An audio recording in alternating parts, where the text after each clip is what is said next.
عامر خان سے میری ملاقات ہوئی، میں نے اس کو کوئی دین کی بات نہیں کی، صرف محبت تھی. اب تک اس کے میسج آتے کہ میں زندگی میں کسی سے متاثر نہیں ہوا، تم پہلے آدمی ہو جس سے میں متاثر ہوں. میں نے کوئی جادو کیا؟ صرف محبت. لوگوں کو محبت دو، قریب ہوں گے. میں جب گیا بڑی مشکل سے اللہ نے، ملاقات کا کوئی راستہ ہی نہیں تھا، وہ مجھے نہیں جانتا تھا، میں اسے نہیں جانتا تھا، تو کوئی موقع نہیں مل رہا تھا ملاقات کا.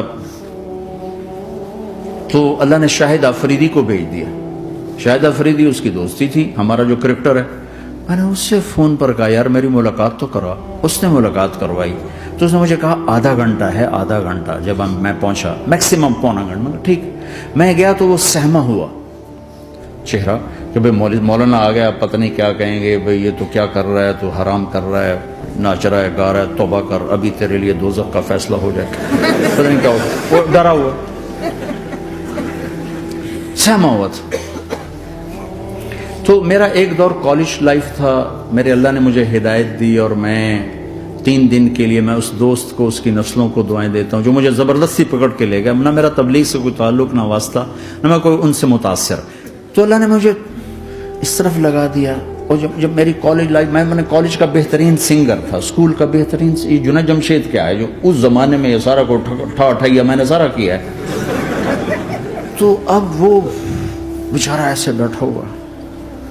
تو میں نے اس سے بیٹھتے ہی فلموں کی باتیں شروع کر دی. اور تھوڑی دیر بعد میں نے محسوس کیا کہ فرام 60 to 72 جو فلم انڈسٹری کو جتنا میں جانتا تھا اتنا وہ نہیں جانتا تھا. تو اس کے اوپر میرے علم کا روپ پڑ گیا. اس کی لائن کا علم تھا نا. تو حیران پریشان، یہ واز تو ہو نہیں رہا. تو کبھی دلیپ کمار کی باتیں شروع ہو گئیں، کبھی راج کپور کی شروع ہو گئی، کبھی محبوب صاحب شروع ہو گئے، کبھی مدن موہن شروع ہو گئے. وہ آدھا گھنٹہ تو یوں ہی گزر گیا. تو آدھے گھنٹے کے بعد میں نے کہا جی ہمارا تو ٹائم اوور کا نہیں، اٹھیں چلے ادھر چل کے بیٹھتے ہیں. میں کھانے کی ٹیبل پر تھے تو ہم وہاں جا کے بیٹھ گئے. پھر وہی باتیں شروع ہو گئی.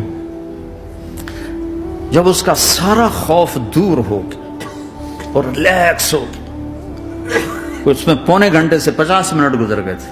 تو پھر میں نے کہا عامر بھائی آپ حج پہ آئے ہیں، اگر آپ اجازت دیں تو آپ کو اپنے نبی کا حج سنو. کہ لے ہاں جی ضرور سنائی. پھر میں 1.25 گھنٹہ بولتا رہا اور وہ ایسے کر کے یہاں سے وہ یوں نہیں ہوا. 1.25 گھنٹہ ایسے بیٹھ کے یوں سنتا. لوگ محبت کے بھوکے ہیں، تم فتوے دینا شروع کر دیتے. 2 گھنٹے کی ملاقات کے بعد جب ہم نکلے تو نیچے تک چھوڑنے آیا عامر خان. حج کے بعد میں نے کہا ایک ملاقات اور ہو جائے گا، ضرور ہوگی. پھر اس کا میسج آیا کہ میں مدینے چلا گیا ہوں، معذرت چاہتا ہوں. میں نے کہا میں مدینے آ جاؤں گا. میں مدینے پہلے ہو آیا تھا حج سے پہلے.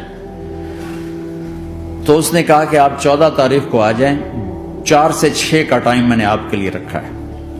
تو میں، جنید اور ایک اور ساتھی ہم دوبارہ وہاں چلے. 4 بجے 4:15 ہم اس کے ساتھ ہماری شوٹنگ شروع ہوئی. 4:15 سے 10:15 تک 6 گھنٹے مسلسل. اور اس کے ماتھے پہ ذرا نشان نہیں آیا کہ میں بور ہو رہا ہوں. اور اس کے بعد ہم اٹھے، اس کا جی نہیں چاہ رہا تھا کہ ہم اٹھ کے چلے جائیں. محبت.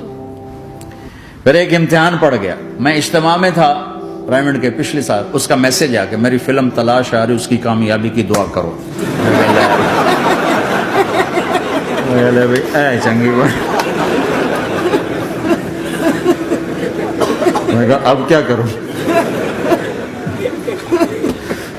جواب دینا بھی ضروری، دعا بھی نہیں ہو سکتی، کیا کروں؟ تو جب وہ میسج آیا تو میرے سامنے کوئی 10-12 علماء بیٹھے تھے.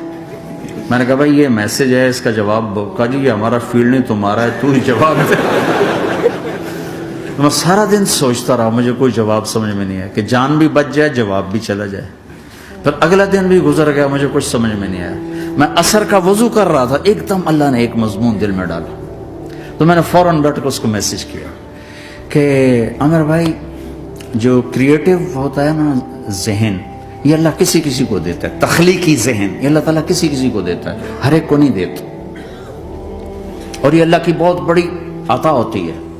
اور میں نے تمہارے ساتھ جو وقت گزارا اس میں میں نے دیکھا کہ اللہ نے تمہیں تخلیقی ذہن دیا ہے، تم کریٹر ہو. اور جو لوگ اس ٹائپ کے ہوتے ہیں وہ کامیابی ناکامی کی پرواہ نہیں کرتے، وہ اپنے کام سے کام رکھتے ہیں. آپ کا بھائی تو فوراً اس کا میسج آیا، آپ ٹھیک کہہ رہے ہیں، آپ ٹھیک کہہ رہے ہیں. بات ہو گئی. پھر میں تھا ہانگ کانگ، میں نے وہاں سے اس کو میسج کیا. دیکھو کسی مصروف آدمی کو براہ راست فون نہ کیا کرو، میسج کیا کرو کہ میں آپ کو فون کر سکتا ہوں، چونکہ میں اس کا بہت ستایا ہوا، بہت ستایا. اللہ کا فضل ہے میرا اکثر وقت مصروفیت میں ہوتا ہے. فون کرنے والے کو کیا پتا کہ میں کس حال میں بیٹھا ہوں. اور جب میں فون نہیں اٹھاتا ہوں تو مجھے فوراً فتویٰ آتا ہے، متکبر ہو گئے ہو. میں وزیر اعلیٰ نہیں اس لیے میرا فون نہیں اٹھا رہے ہو. میں سعید انور ہوتا، جنید جمشید ہوتا، میں شہباز شریف ہوتا، میں پتہ نہیں پرویز الہی ہوتا، تو پھر تو تم میرا فون اٹھاتے. اس قسم کے میسج آتے ہیں پھر جو انتہائی تکلیف دہ ہوتے. تو میں نے اسے میسج کیا کہ میں طارق جمیل ہانگ کانگ آپ کو فون کر سکتا ہوں، میں آپ کو فون کر سکتا ہوں. میں ہمیشہ اسے، اب بھی میرا فون پہ رابطہ ہے، میں پہلے اسے میسج دیتا ہوں میں آپ کو فون کر سکتا ہوں. اگر اس کا جواب نہ ہے پھر میں نہیں کرتا ہوں. کبھی وہ خود کر لیتا ہے، کبھی وہ میسج دے دیتا ہے کال کر لیں. تو تھوڑی دیر بعد اس کا فون آ گیا کیونکہ میں اس وقت دلی میں ہوں، کانفرنس میں تھا. تو میں نے آپ کا میسج دیکھا تھا، میں اٹھ کے باہر آ گیا ہوں، ابھی آپ سے بات کر کے پھر میں جاؤں گا. تو اسے باتیں کرتے کرتے کہنے لگا آپ کی دعا سے میری فلم کامیاب ہو گئی. میں کہا یا اللہ میں کوئی نہیں کی تھی تینوں